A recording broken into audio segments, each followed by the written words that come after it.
your transcript, your very favorite history teacher. How are y'all doing this Saturday evening? Hey, uh, so I did some grading of some of my community college papers.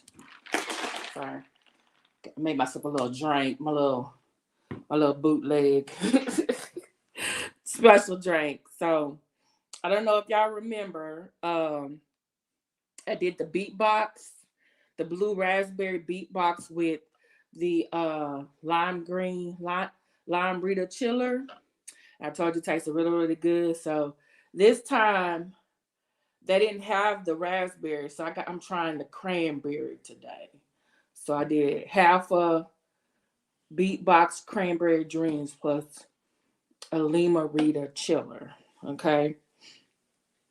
So let me let y'all see me a little bit. Hey.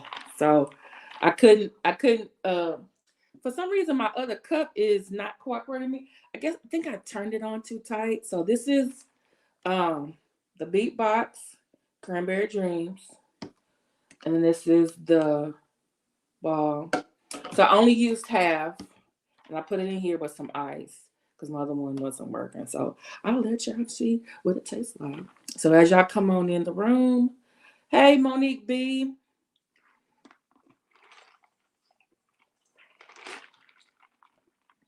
Ooh.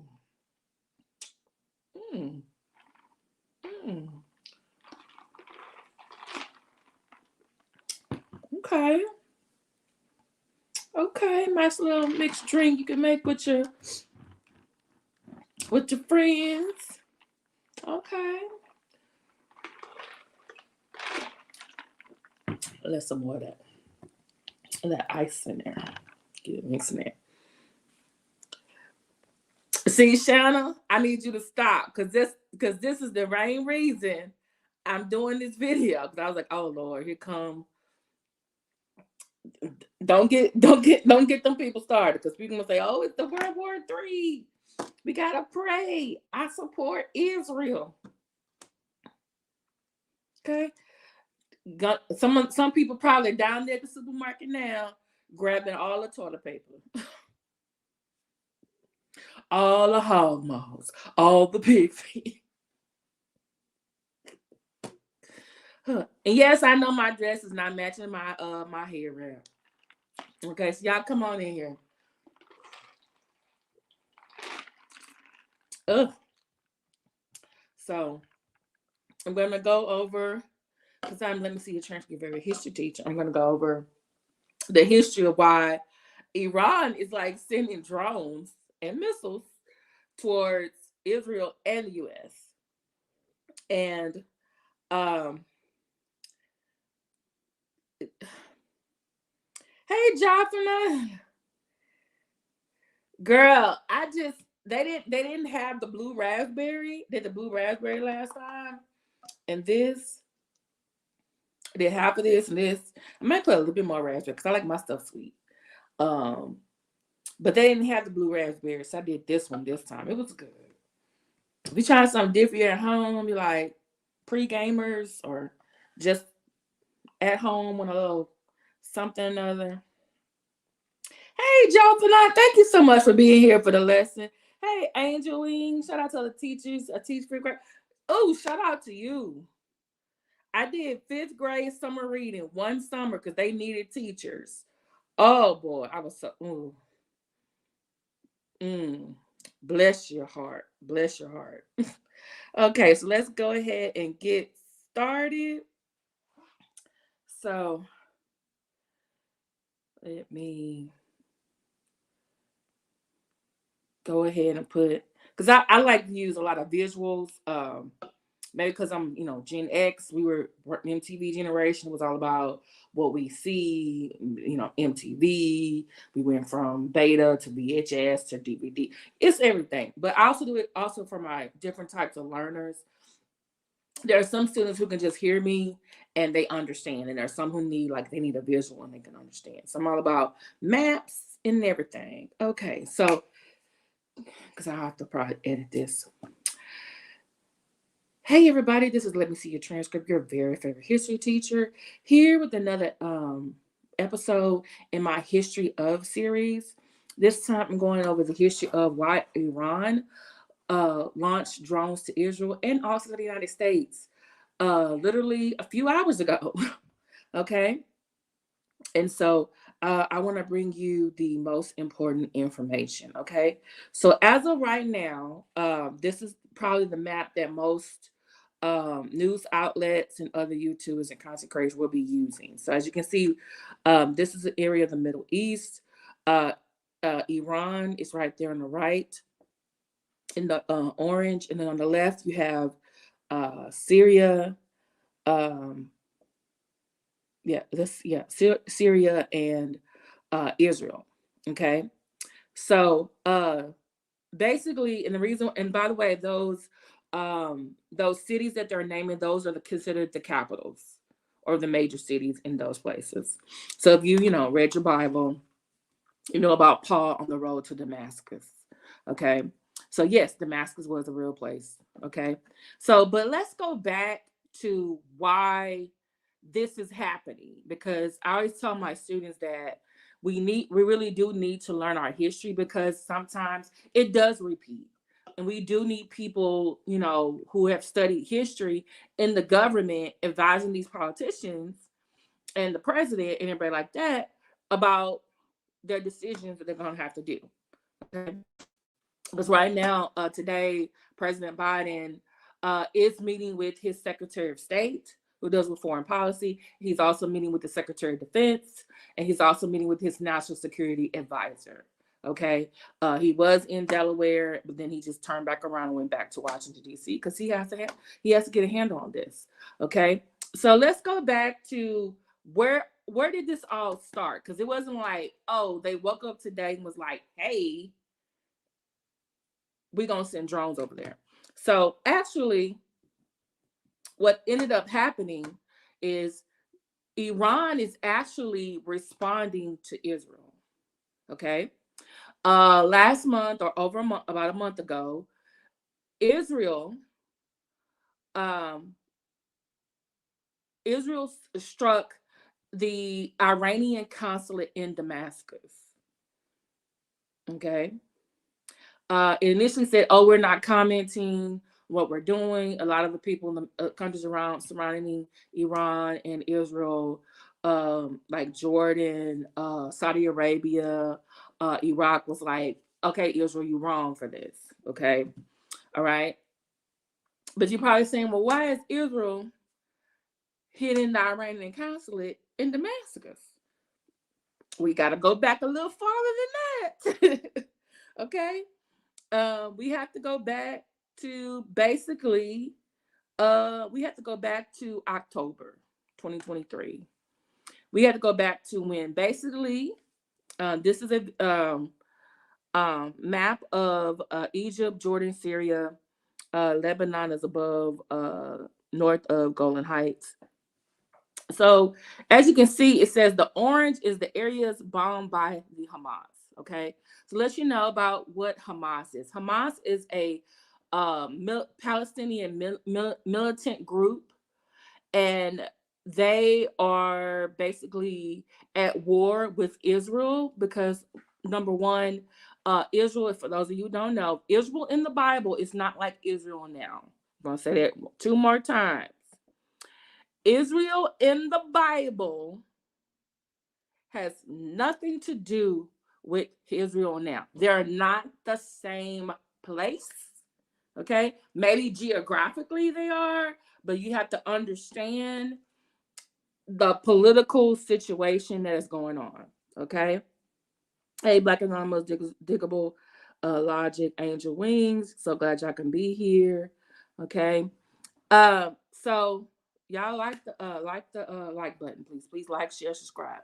Okay, so what is happening is after World War II, because of the Holocaust, United States and other countries, Great Britain, uh, were more receptive to Israel's Zionist movement. Okay, not all Jews, but there were Jews in the Zionist movement who wanted a homeland for the Jews. And according to the Torah or the biblical scriptures, Israel was currently where Palestine was. Okay. But because of, different invasions, different migration, um, before 1948, Israel on a political map, on a map of the world, did not exist. It was Palestine. There were Jews in Palestine. There were also Arabs in Palestine. There were also Christians in Palestine. Okay, so when at the end of World War II, a lot of the Jews who had escaped or their families died in the Holocaust, they're saying, "Hey, we really need our own homeland, so where we can go, for our safety." Where they believe that they are. This is God's um, has promised this to them. Okay, so Britain actually started the process, but the Palestinians were upset because they were saying, "Hey, we've been here, living with Jews for thousands of years. Why do we have to give up half our land to them?" And so basically, they left. Britain like helped basically the Jews in Palestine to set up the Israeli government, and they didn't stay to ensure that the Palestinians had their own government or that they would be treated fairly under the Palestinian government. They just left. So the Israelis who were left behind, they were the ones who were giving weapons, training, advisors to set up this new government. And so unfortunately, what ended up happening was, according to some historians and some political scientists, Israel started started to oppress the Palestinians. Palestinians fled to the neighboring countries: Egypt, Jordan, Syria, Lebanon, maybe I think even Saudi Arabia. A lot of the Palestinians' land was taken away because, hey, God had said that this was our land, but I don't think he said you couldn't share it, but that's just me. So in 1948, the same year that the United Nations was created, we also had the formation of Israel getting recognized as a country. And the first country to do that was the United States. So since 1948, the United States has been recognizing Israel and supporting Israel. Okay. As far as the other Middle Eastern countries are concerned, Israel is not a natural, I guess you could say, country. It is a man-made country to them. They feel like, hey, you put a Jewish state in the middle of all these Arab nations, the West and Israel, and you disregarded the Palestinians' beliefs, faith, history, and etc. So what ends up happening is, I believe it was 1967, and I think again 1972, you have two different wars. The other Middle Eastern countries, on behalf of the Palestinians, at least they say so, they basically went to war against Israel. That was called the Yom Kippur War, and I forgot the other war. Unfortunately, what ends up happening, because the United States has recognized Israel and is supporting them in this war, gasoline prices went up, because guess where most of the Organization of Petroleum Exporting Countries are located? Most of them are located in the Middle East. So as a retaliation for us supporting Israel, they retaliated by basically shrinking the number of the supply of oil that turns into gasoline. So one of the countries that Jimmy Carter in 1970,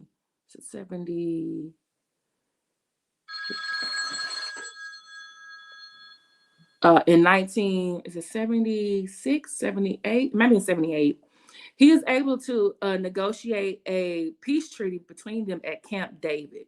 And in Egypt and Israel's case, the reason why they were at war this time is the fact that, I don't know if you know about this, it's called the Sinai Peninsula. Okay. So between Egypt and Israel, there's actually something called the Sinai Peninsula, where Israel is saying, hey, according to scriptures, this is our land. And Egypt was like, no, you trying it over there? Y'all had help over there doing that with the Palestinians. You're not going to do it with us. Okay, so basically, Jimmy Carter uh, got Anwar Sadat. I believe that was Sadat.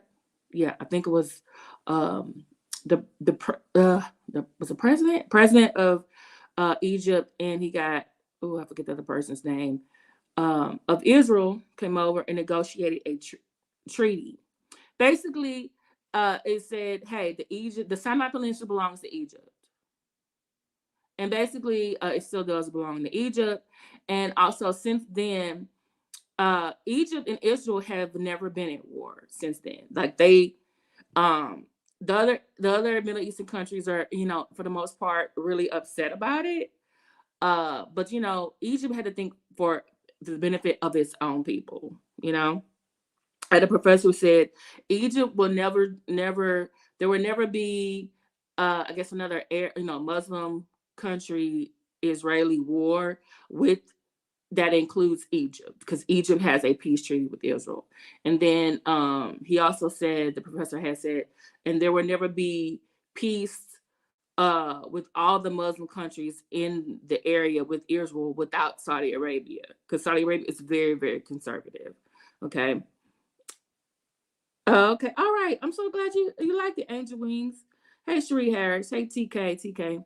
So basically, um, like I said, Israel, for the most part, for the Middle Eastern countries, feel like the Middle Eastern countries feel like, hey, Israel is a man-made state, which they actually are. And by the way, just to let you know this, there are Jews who are actually against the fact that Israel exists, because they feel like it is against scriptures, because the scriptures, according to the ones who are against the Jews against Israel, they're like, hey, Israel is not supposed to return until the Messiah returns. The Messiah has not returned. So there are actually what you call, how you say domestic terrorists? There are Jewish domestic terrorists that are fighting against the Israeli government. That you don't always see them though, but there are those who are like that. Okay. Uh, okay, he was. And by the way, remember I said a week ago, was over a week ago, um, Lou Gossett Jr. played Anwar Sadat in a movie. So just let you know. So you're probably saying, okay, let me see a transcript. What does all 60s and 70s and 80s got to do with it now? Okay, this is what it has to do with it. Other countries have individually made some sort of peace with Israel besides Egypt. I believe Jordan has. And I want to say at one point, I thought Syria had, but Syria got a new type of government. Okay. So what ends up happening, as you can see in this map, this is October 2023. So the little orange dots, that is where Hamas, which is a militant Palestinian organization, who for the most part feel like, hey, Israel, you have been oppressing the Palestinians. You're taking more and more land away. You're taking more of their rights away.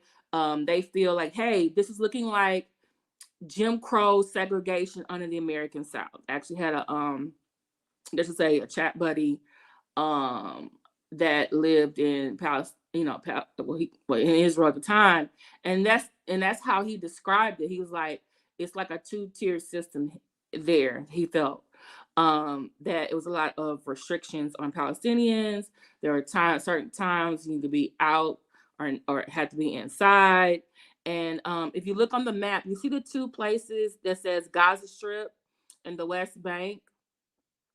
Those are the two places that have retained, for the most part, a lot of Palestinian control or Palestinian government. I don't know if y'all remember the 1990s. Former President Bill Clinton invited, was it Netanyahu? And the PLO, the Palestinian Living Organization, Arafat, to a peace treaty because they were fighting again. And it was because, hey, I think at the time it was Israel was taking more land from the West Bank and the Gaza Strip.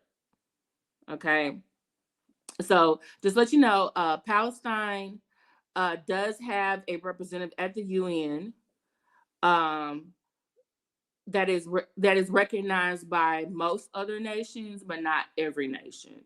So they do have a representative in the assembly. Um, However, it's kind of like the situation with China and Tibet. It's like, or China and Taiwan is like, okay, the rest of the world recognizes y'all exist, except the main people that are saying that you're part of their country. So it's just, yeah. So basically, the Hamas, I guess you say, have replaced the PLO, and Hamas, according to the foreign part intelligence and also the world intelligence, they are backed by Iran. So Iran, also in Saudi Arabia, and I forget what other I believe it's, is it Yemen and the OAE, and one more country, Bahrain, are considered theocracies. Theocracy. Some of the countries do have monarchs, but for the most part, theocracy means that a religious leader or a religious text guides all laws in that country. So, for example, the Dalai Lama is a Buddhist. He is believed to be the reincarnation of the previous Buddha, and he governs Tibet, even though they are in exile in Dharmasala, India. So, by most people on this earth, they treat him as the leader of Tibet, except China. Um, uh, Even though the United States does business with China, they have welcomed the Dalai Lama several times. Okay, so they would be considered a theocracy. Vatican City, Rome, is the littlest country in the world. Its head of its country is the Pope. The Pope is the head of state, because guess what? Vatican City, Rome is the headquarters of where the Vatican, who basically is in charge of all the Catholic churches all over the world, is situated. The Pope is also the head of the state. There may be a different head of government, but he is the head of state. So he represents the Vatican City, Rome. So Vatican City, Rome is a theocracy. Okay. It is guided by religious text, the Bible, or the American Standard Bible, or the Catholic Bible. If you look at fundamentalist organizations, like the Mormons, the fundamentalist Mormons, or if you look at the Amish, um, they, for the most part, you can say they are theocracies in themselves, because they have a leader who's seen as the prophet, the leader who does all the governing as well in those places. Okay, so Iran, which is a theocracy, they had a revolution in 78. Well, was it 79?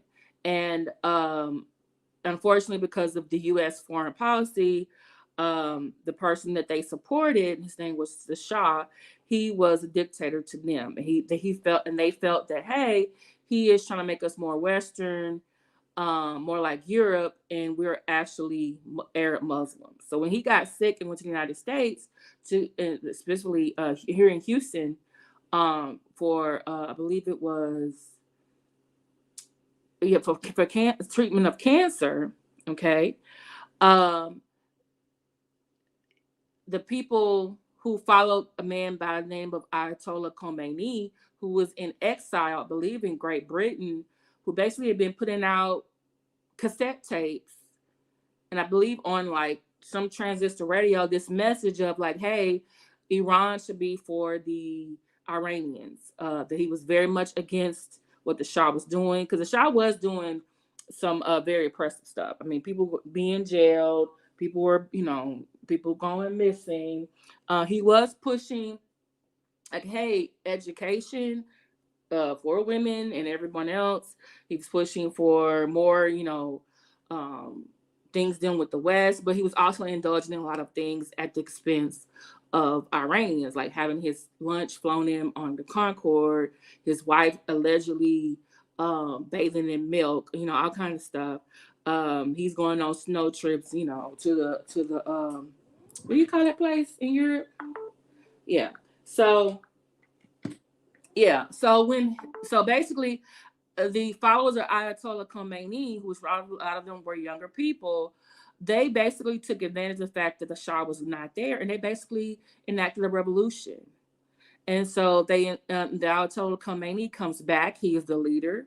Their government is changed. They ask for the Shah to return to be put on trial for war crimes. The United States is like, no, he's sick. He got cancer. And so they feel like, oh, United States, y'all messing with us, was we probably were. But the man did have cancer. He did die of cancer. So in retaliation, Iran took our embassy in Tehran hostage. Okay. For 444 days. So remember here, Tehran, we used to have an embassy in Tehran. We don't have one anymore. We haven't had one since 1979 when Iran had its revolution. By the way, the following year, Iran had a war with Iraq. And it was basically over, I think, maybe some territory that they had in common, and Iraq was like, okay, we're not going to be bullied by y'all because y'all got the Ayatollah over there is running our government now. And then Iran was like, hey, that's part of our original land. We're getting it back. But yeah. So, that's a whole nother story. We can get that into another time. So since 1979, Iran and the United States have not had the best relationship. And if you notice in the last several decades, especially under their, I forget the name of their president they have. The Ayatollah, there's a new Ayatollah, by the way, Khamenei, Khameini. It's okay. It's a new Ayatollah, and he is still the head of the government. Well, he's the head of state. There is a president that gets I believe they have a president and a prime minister. So that prime minister is like the Speaker of the House, and the president is like, the person gets elected. Did you know that in Iran that the Ayatollah can actually overrule an action of either their Congress or their president? And I'm just like, wait a minute. So when I say theocracy, because this man is considered like he's the equivalent of a Muslim pope. Okay, he has the last say so. Okay. So since then, and by the way, their president was invited to Columbia University back when was it 2007, and there was a big controversy because the Columbia University has this group on campus that they invite different speakers from around the world. So like the Pope, not the Pope, the Dalai Lama has been invited. Okay, and so not everybody, because of Iran's abuses. Because just like you don't get lost or accidentally get lost or do something in North Korea, you don't do nothing in Iran either. And we've had some people, American people, be left in the Iranian jail, and same thing North Korea, same thing like with Brittany Griner in Russia. It's like certain places you don't need to go. Their laws is not exactly like ours. Okay, we gotta understand that. Okay, but anyway.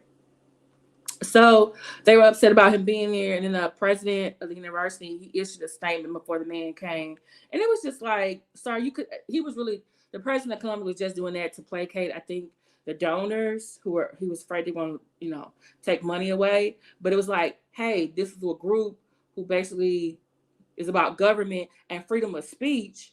You invited the man to come and speak, and it was sanctioned. It was approved. Why are you speaking like this before you get? It was basically like you got ill manner. It's like someone invited you somewhere, and then before you said anything, they said some really horrible stuff about you, even though it could have been true. Okay. Yeah, and the thing was, Jimmy Carter was working on their release up until the day of Inauguration Day, but Reagan got the credit. But then later on, we found out through the Iran-Contra that there was an Iran-Contra deal that basically we gave some way we exchanged guns, cocaine, and hostages. That's how the hostages came out. By the way, if you ever see the movie Argo with Ben Affleck, it's based on a book called The Canadian Caper.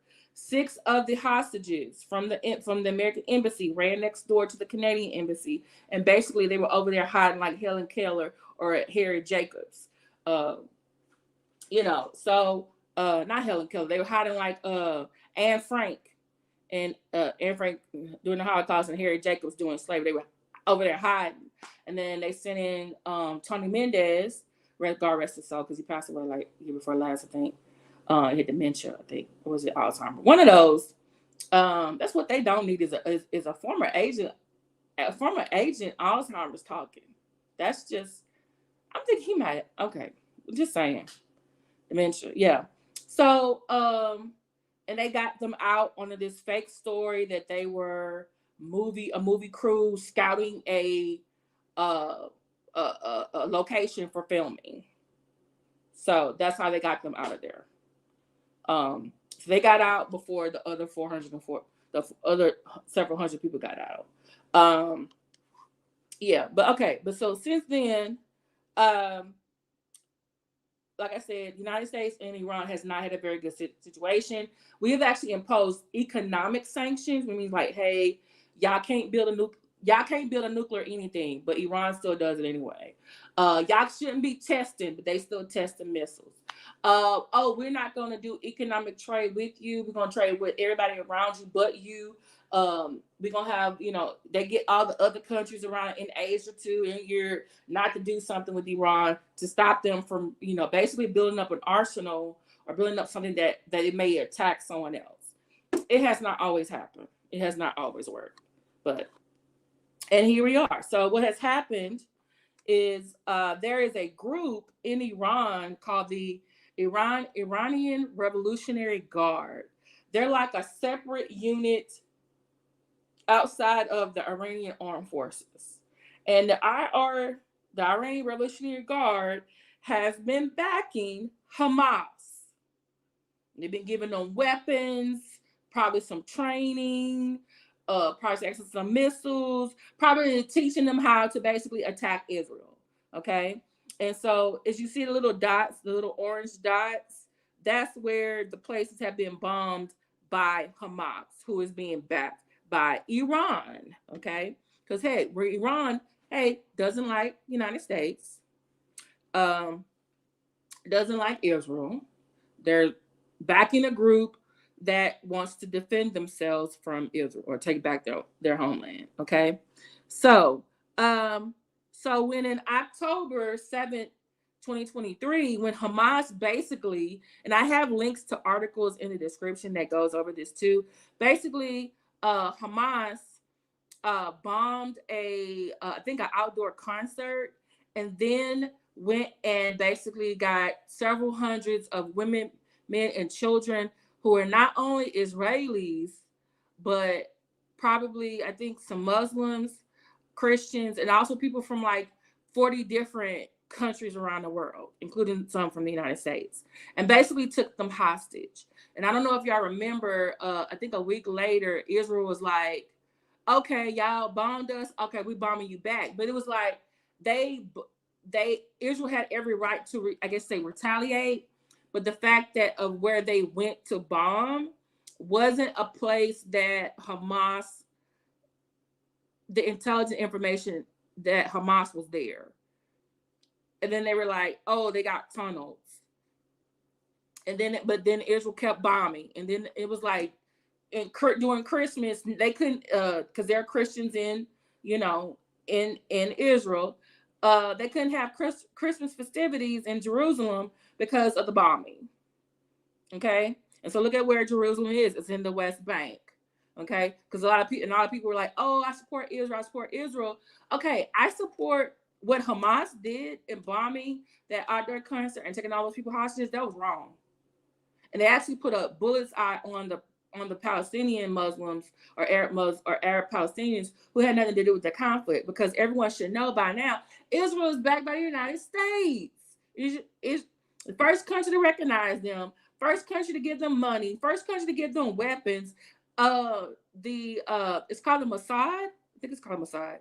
They're like the CIA or FBI in Israel.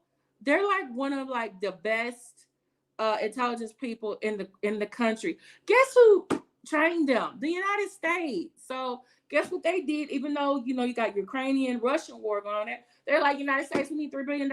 Which I was like, no, they don't need $3 billion. I mean, we didn't even get that much money to Ukraine and Russia, but they got some, because Republicans are like, do something about border security, and then we'll give you the money to go. That's another discussion. But anyway. So basically, Israel retaliated, and so what they did with their intelligence, and I'm gonna let you see this next map, because these are remember, according to the world intelligence, okay, Iran is backing Hamas. But guess what? Iran is not just backing Hamas. They're they're they're backing a couple of several other places too. There are, I guess you say, we call it domestic terrorist organizations within these countries, as you can see.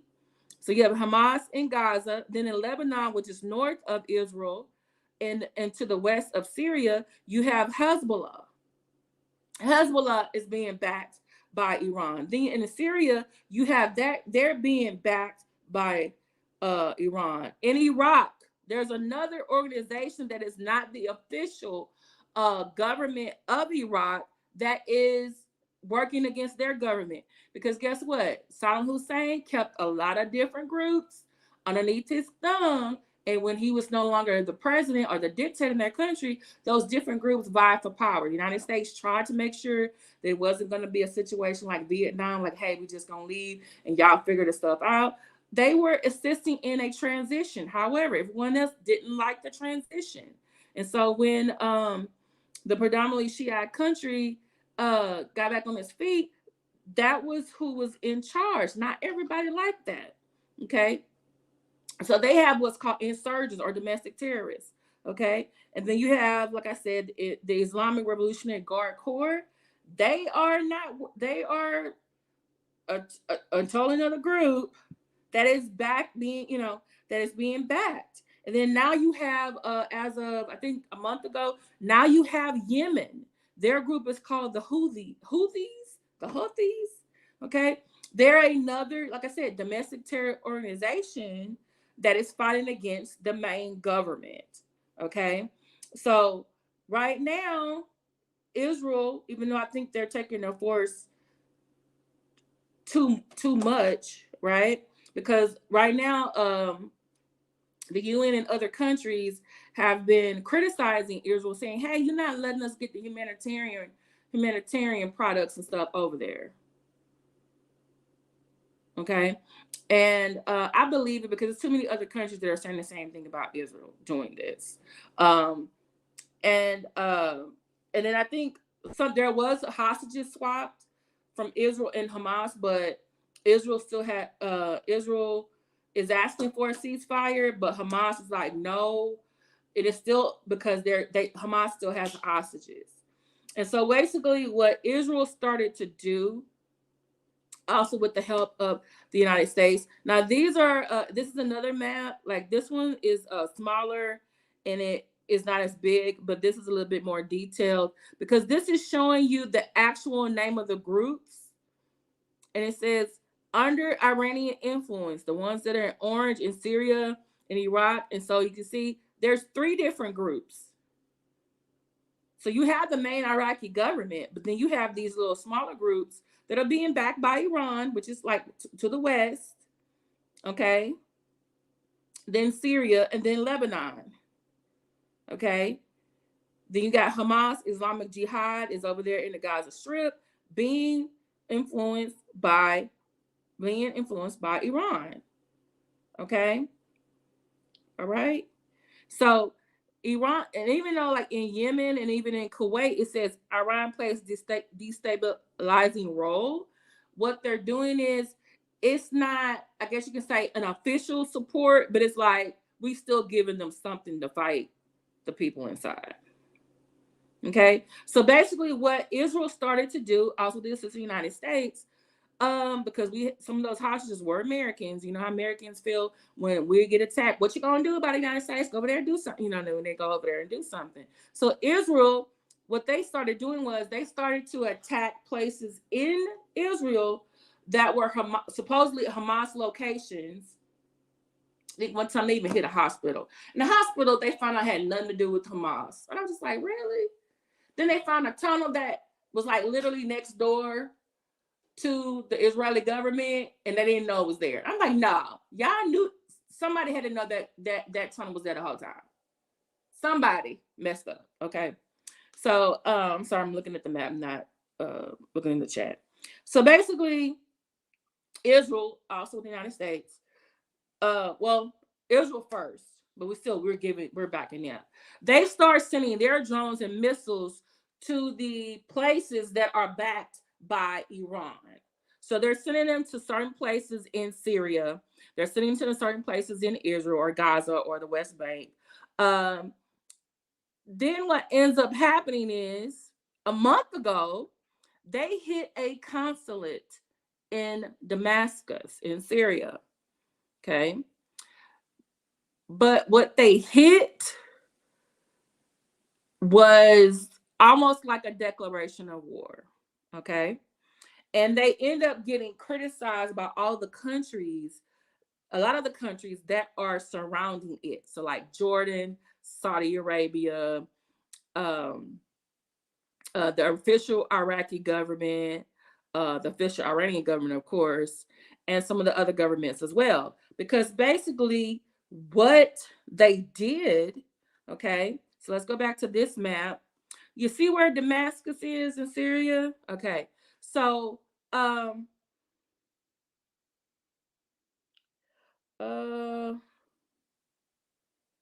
hey, Queen. Hey, the Queen Khadijah. Digital Logic. Just to let you know, I do have a blocked word list, so I don't know. It could be a blocked word list.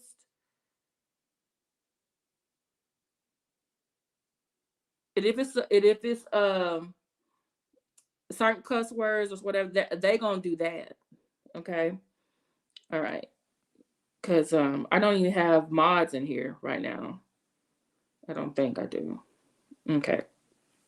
So yeah. So like 6 months later, I don't know if it's 40,000, but it's a lot of yeah.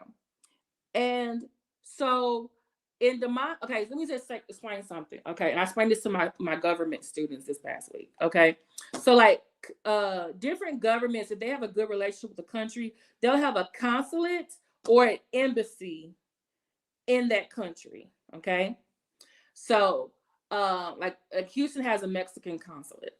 All right, I believe on the north side or the southwest side, we have a whose embassy is that? I can't think. Okay, I can't think. So think about embassy. There's a representative there who represents that country there, especially with foreign policy, and also if anyone who is from that country, they can go there and get assistance. Same, and then think about a consulate as a smaller version of an embassy. Okay, so for example, an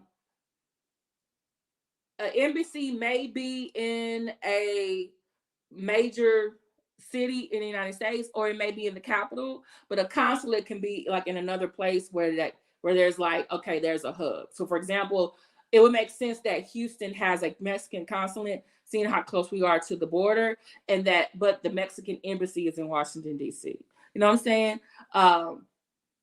So they had a Iranian consulate in Damascus, and Israel supposedly trying to send its missiles to the Iranian backed who's in Damascus, the Hezbollah. They hit the consulate instead. Well, a consulate or embassy is around the world is treated like if it was that actual country. So is they are a foreign power, and they're getting the rights to be there based on that government. Um so for example, um like the embassy in Tehran, when we had our hostages got taken, that was like them declaring war on us, even though they didn't really declare war on us, but they still took our people hostages. um a consulate, like if for example, this is how it would be. Like I told my students about this. I said, because we have in this country what's called what do you call it, birthright citizenship, which I didn't even think about it. We have birthright citizenship as a result of the 14th Amendment.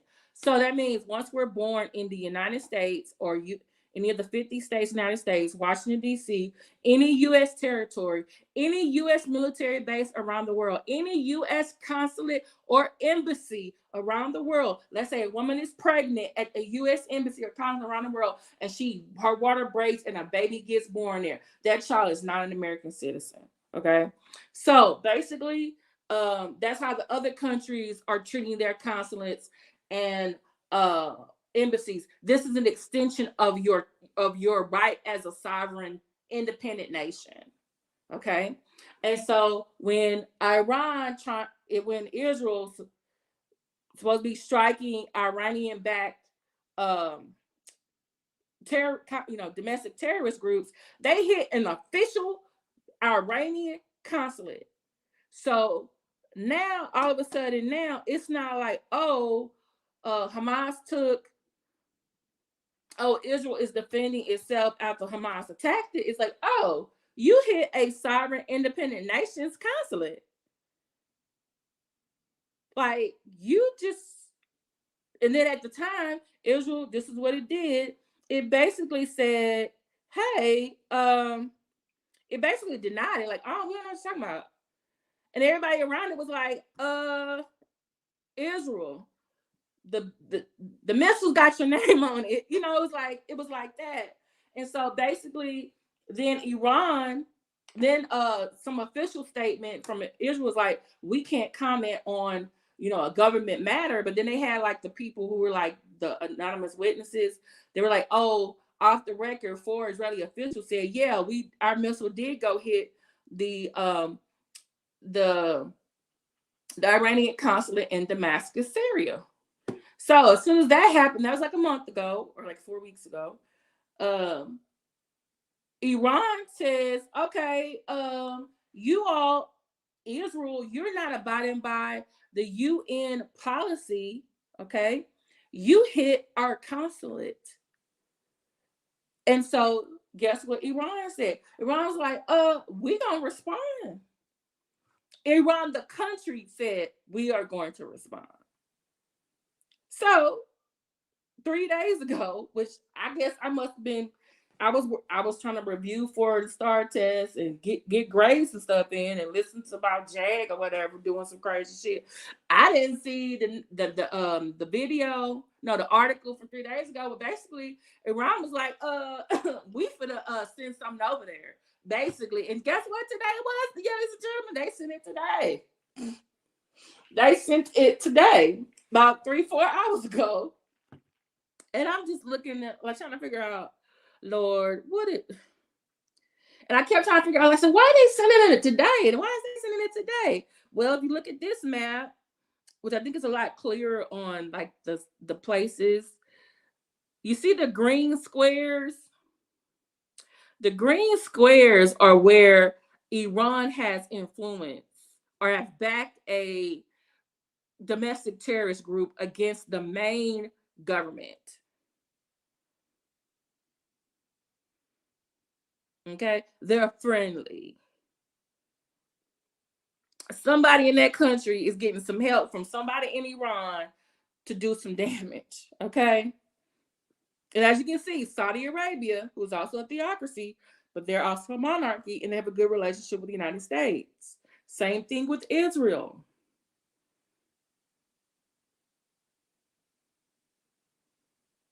Okay, key point. Even though Iran, Iraq, and a lot of them over here, Saudi Arabia, they all are part of OPEC. They in business together, y'all. So guess what you think Saudi Arabia did? Israel did.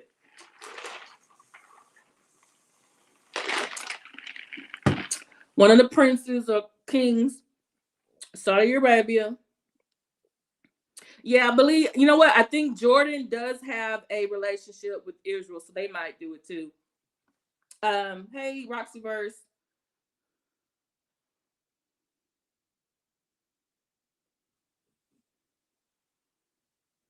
Oh, it was blocked on your TV? Oh, okay.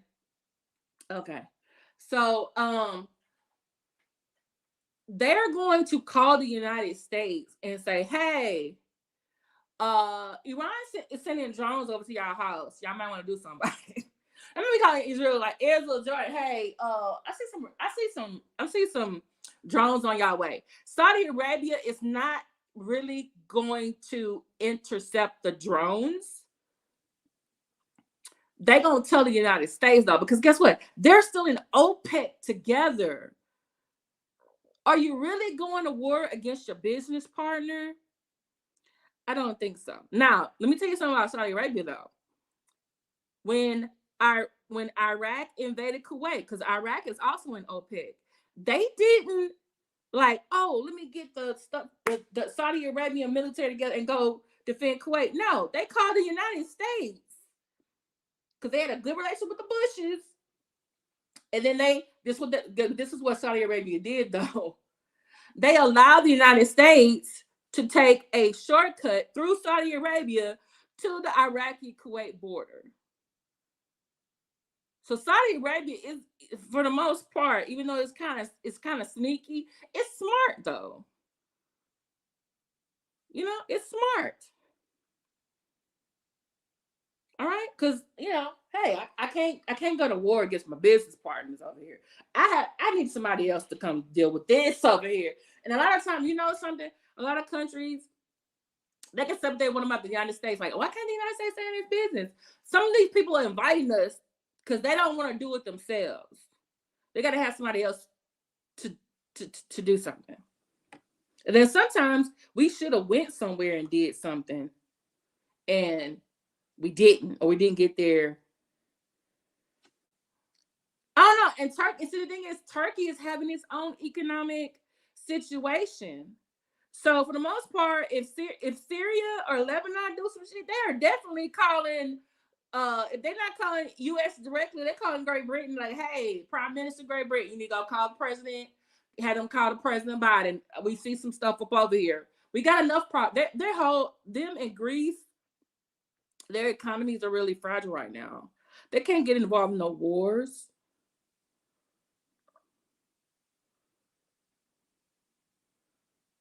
Yeah, and the UAE is actually a collection of different sovereign countries. They each are a democracy. They're actually what's called a confederacy. They each have a monarch.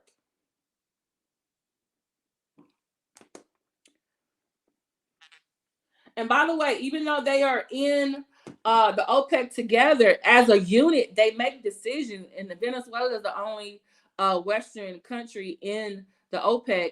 They all make a decision as far as the supply of oil in the region, and so this could affect oil prices.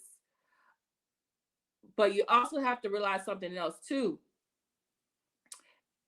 This is according to a professor I had who studied this for a long time. Yeah, very sneaky.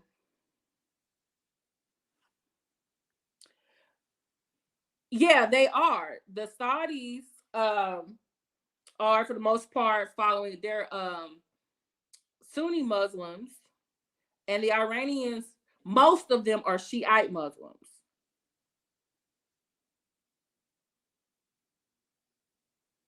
Yeah.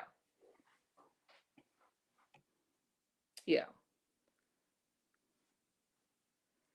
But if you're thinking about the fact that, hey, they all have in common oil fields and the West wants oil, they got a business arrangement. Think about the fact that there's the European Union. Those are all independent countries, all really together for economic reasons. They use euro as their currency. They have free flow of travel of people and goods in those countries that are part of the European Union. And they all don't have the same type of government. Most of them do, but not all.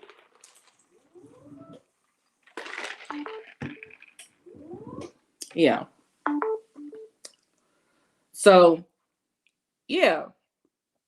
So uh, right now, did someone say who's supposed to intercept? This is the thing too. I thought the drones had already hit Israel, and now the reason why it says to the United States, because the United States, I'm trying to think, when was it? We actually hit something in Syria as well, but it was their whatchamacallit group.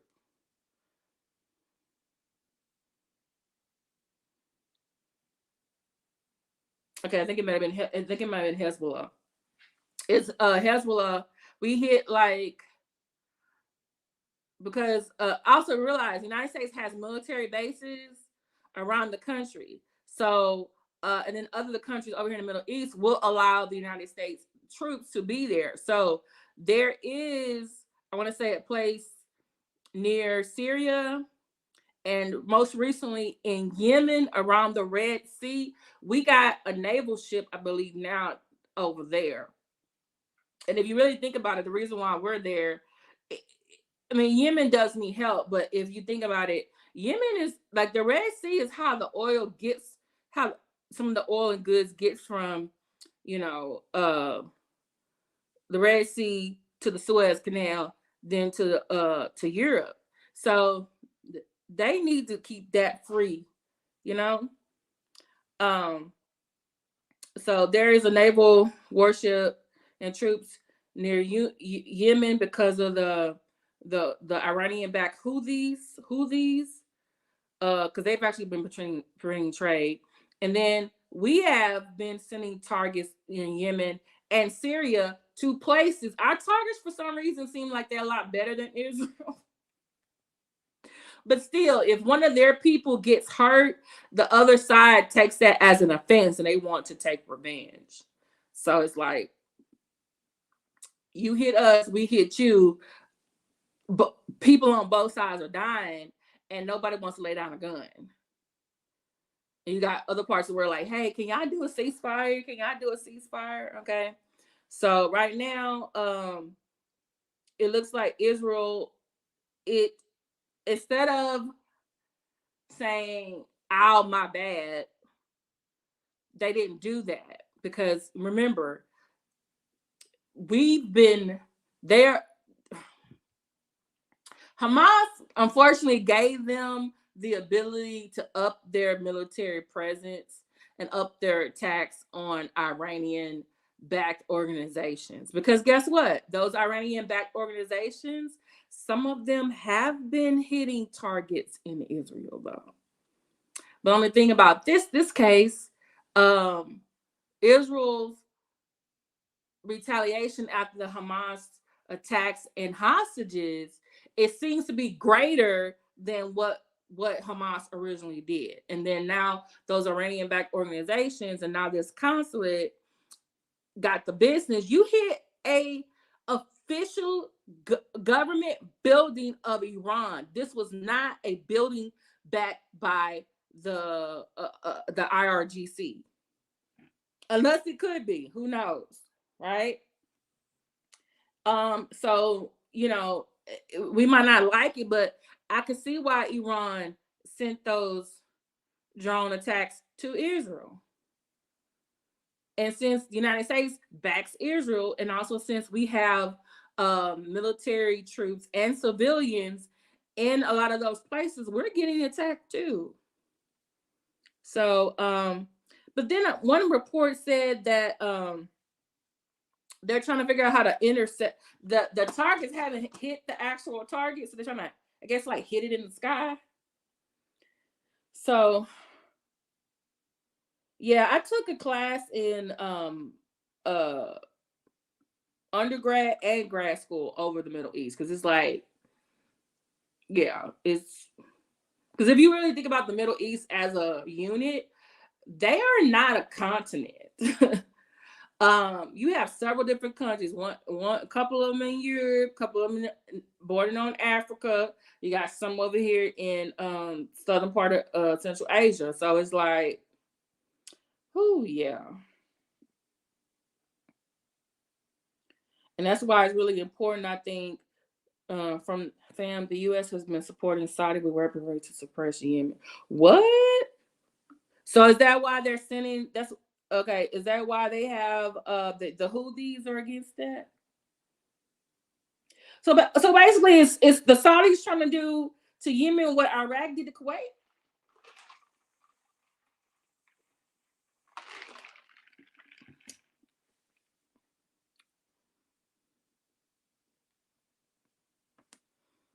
Yeah, yeah.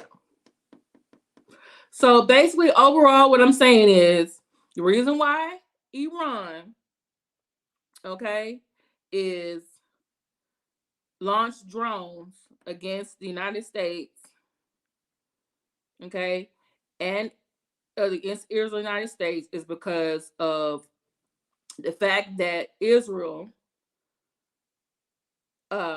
was trying to hit a Iran-backed domestic terrorist organization in Syria, most likely Hezbollah, and they hit the Iranian consulate.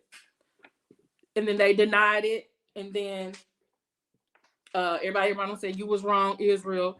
And then Iran was like, okay, you hit us, we finna hit you. It's a tit for tat. That's what it is. Oh yeah, guess what, y'all? Guess what? Not surprised. Guess who supports Iran in this? Russia. And I'm thinking like, Russia, you the fucking I'm gonna curse. You the fucking hypocrite. Didn't you just invade Ukraine like 2 years ago? Now you want to support Iran? Like, you right message, wrong messenger. Okay, this doesn't make no sense.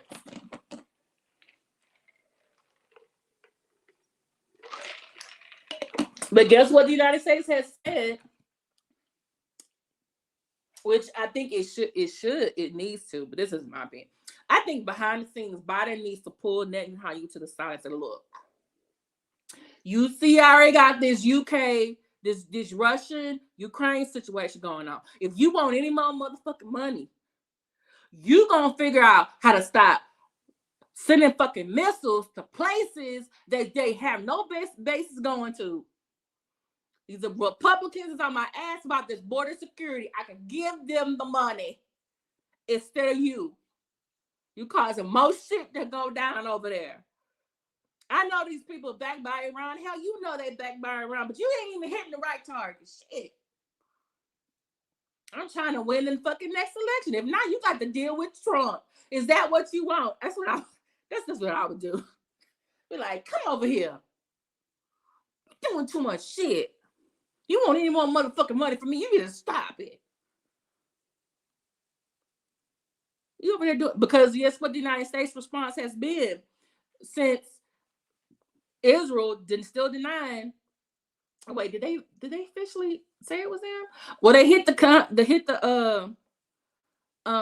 they hit the consulate, and then Iran was like, we're gonna basically we're gonna demolish you. We're coming back. There's an article in there about that. The United States was doing what it always does since 1948. We are supporting Israel, and I was just like, dude, you need to pull on Netanyahu's coattail, and he's not very popular there in Israel too. There are people upset with his leadership, and if there was I think he's the prime minister, so I don't know if they do a confidence vote.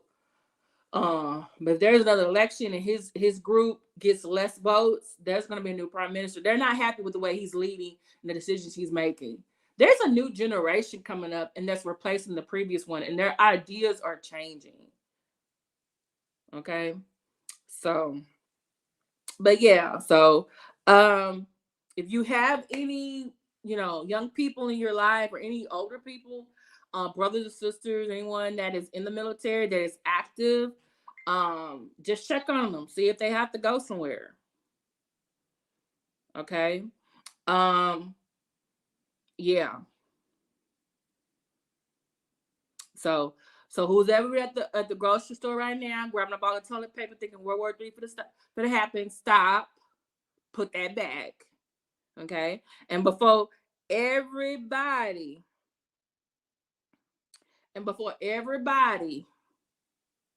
okay, talking about I support Israel. Israel is in the wrong this time. They hit Iran's consulate and didn't own up to it. Took responsibility for it. Try to make amends with Iran because they're already because they feel Iran is backing all these other people. But y'all hit the wrong fucking target. Y'all was in the wrong. And so now we got these damn missiles coming to U.S. and U.S. probably over there where whatever our thing is, and in Israel.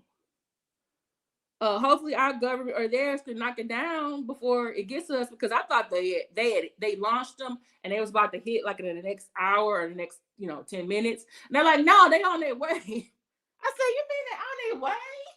And I kept thinking about, I wonder, can they get that Reagan Star Wars program and shoot them down or something? Because I'm just like, you know what? Maybe Reagan had the right idea.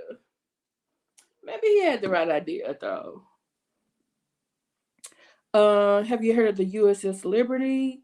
Is that the ship that's stationed near Yemen?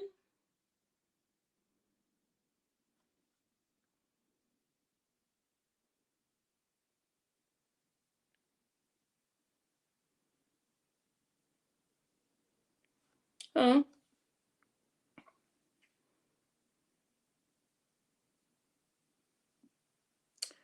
All right. Thank you, John for 9, the Queen Khadijah, Digital Logic, Roxy Verse. And I saw some other people here earlier. It's not letting me see them. For listening to me over an hour.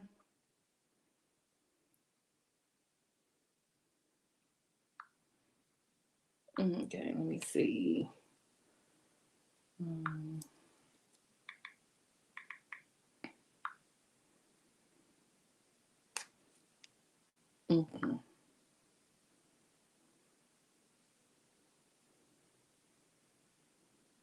The USS Liberty. Okay. All right, I will definitely do that.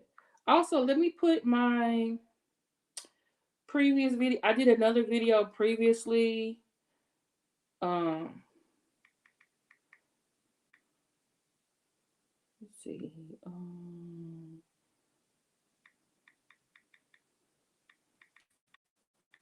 Okay.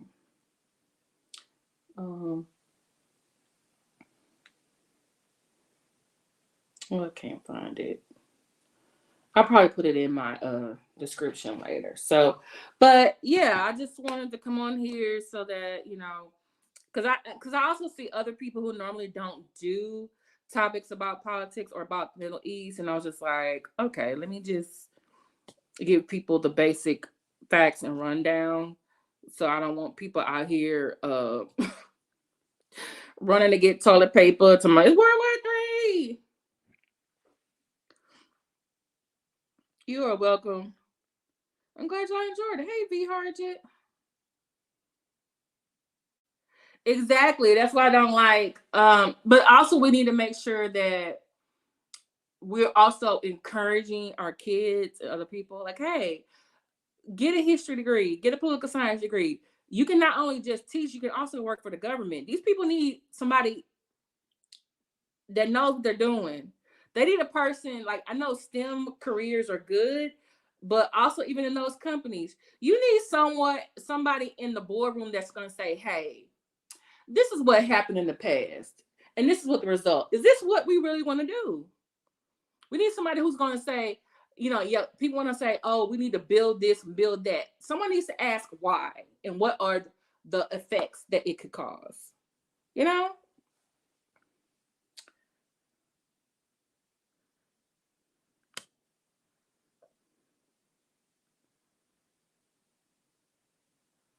You know what I'm saying? Hey, Sam, be good. Please hit the like button. Appreciate it.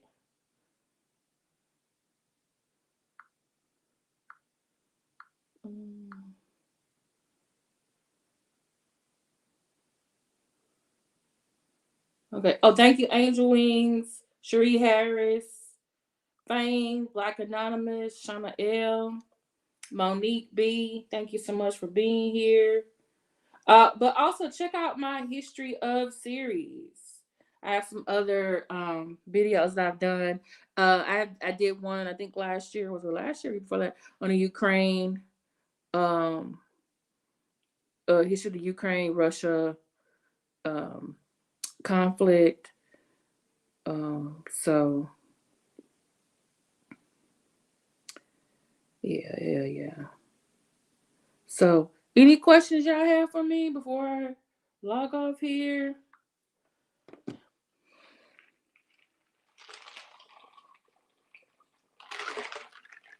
All right. Yeah.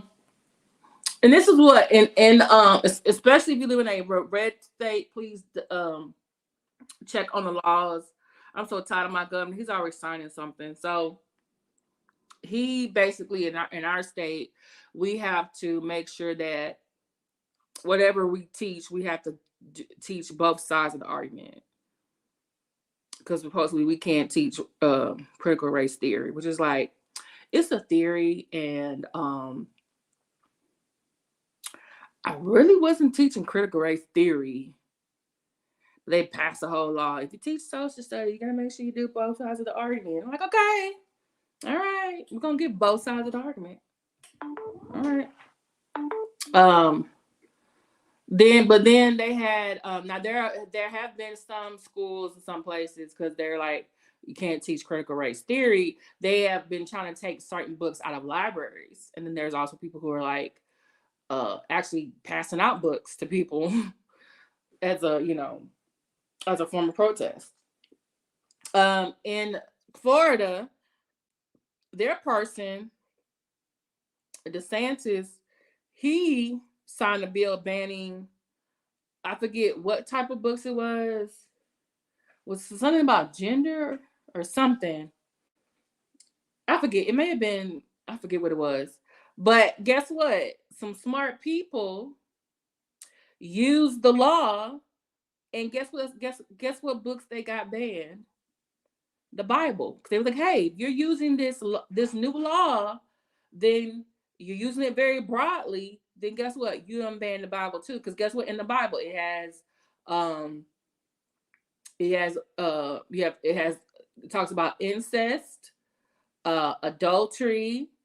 It talks about is it sodomy and stuff like that. So it's like, okay, we can ban that too. It's like, oh, so they use their own law against them. It was like, that's not what the Republican pro-family, pro-Christian people wanted. But hey, y'all voted for this law. Y'all let that man sign it. So it gets applied to everything now. Not don't it?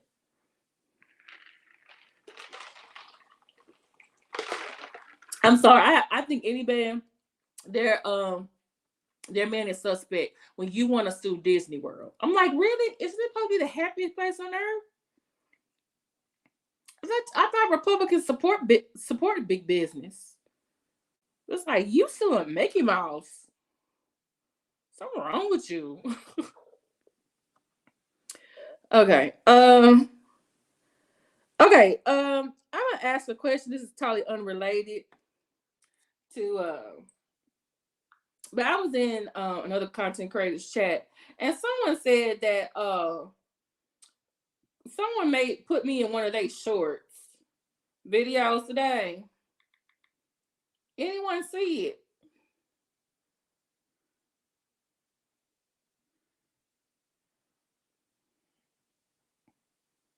Hmm.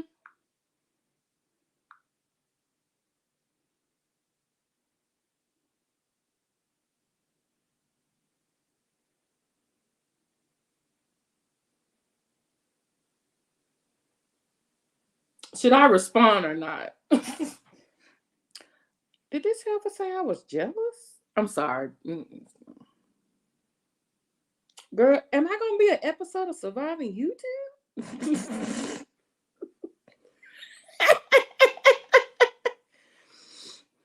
You got 334 views. Girl, her man said, you know what? I'm not gonna put that on this video.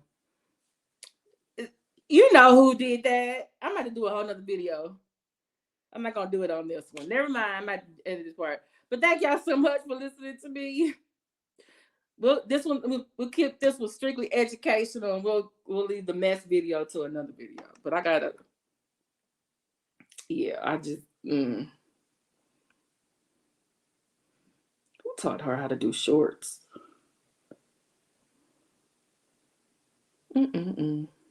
Fix it, Jesus.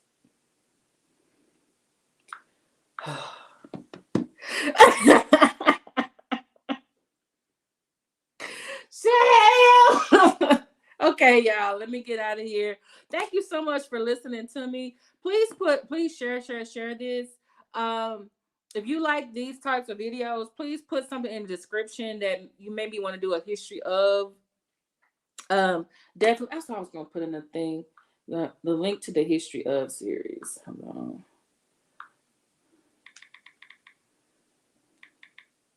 I need that for the summer when I have more time. I need to get back doing my history of and my Ask a series and my African American Greed series. Cause I can. Where is my playlist? Okay.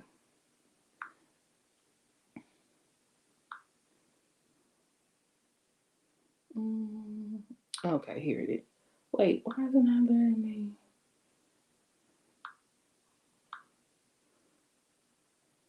Okay, let me put it over here. Okay. Okay. All right. Okay, check out the history of series.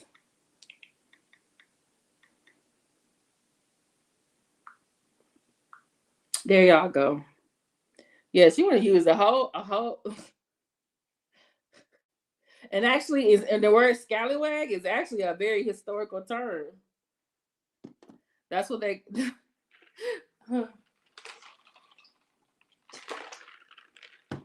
Hey, I'm about to leave, but please check out this link.